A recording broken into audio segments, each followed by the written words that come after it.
July 29, 2017, Robert Kyagulanyi Ssentamu, also known as Bobi Wine, is declared winner of the hotly contested by-election in Kyadondo East.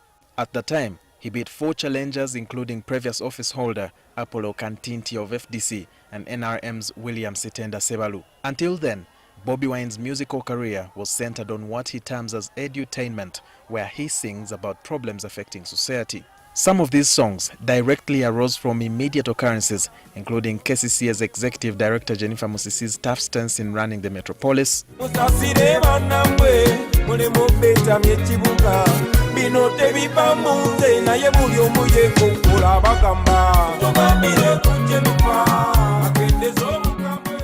election violence,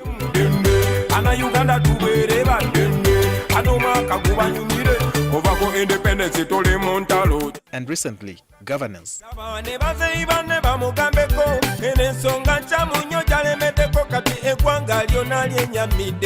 Months later, Bobi Wine's influence is evident in 3 by-election victories. These are Jinja East, where he supported eventual winner, the FDC candidate Paul Mwiru, then in Bujiri, where he literally dragged Asuman Basalirwa over the victory line, and recently in Arua, where independent candidate Kassiano Wadri is waiting to formally take office. However, the events in Arua have since become the source of his troubles.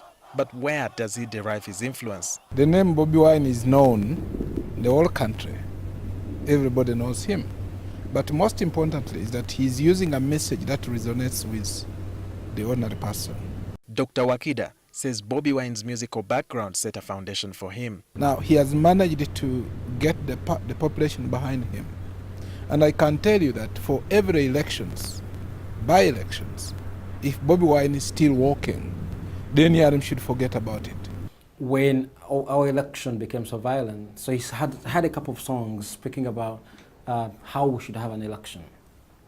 When Jennifer said just come on the scene trying to remodel this country, he gave us a song. So there's a very specific pattern that he has followed throughout his music. Yusuf Seru Nkuma, a PhD fellow at Makerere University and a columnist with the Observer newspaper, says Bobi Wine has churned out messages that appeal to the youth, who constitute the biggest portion of the population. So what he has done so successfully is identify with the right cause, identify with the right person as an activist, and carry on this message. The analysts say having him jailed is a double-edged sword for the government. But you have to deal with it because you don't know what potentially could come out of it. So, but in the process, you create a star. So this is what Museveni has done. The reason why you see the public is responding this much, both the international and the local population is responding like this, is because they have realized that the government is being unfair. For a gentleman who has for long referred to himself as the ghetto president, Robert Kyagulanyi, commonly known as Bobi Wine, has come up as a new wave of force in the political arena. But analysts say this should not be looked at as a threat to the opposition, but an opportunity. So what he has brought to the political space in this country is the power to mobilize a constituency. He speaks the right language. Bobi Wine can be a very good mobilizer and mobilize for a cause, not necessarily for himself. Robert Kyagulanyi was today freed by the court-martial, but rearrested and charged in Gulu Chief Magistrate's Court with treason, along with 32 others.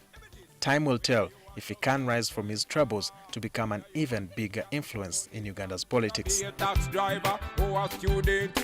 Walter Mwesije, NTV. We are fighting for freedom.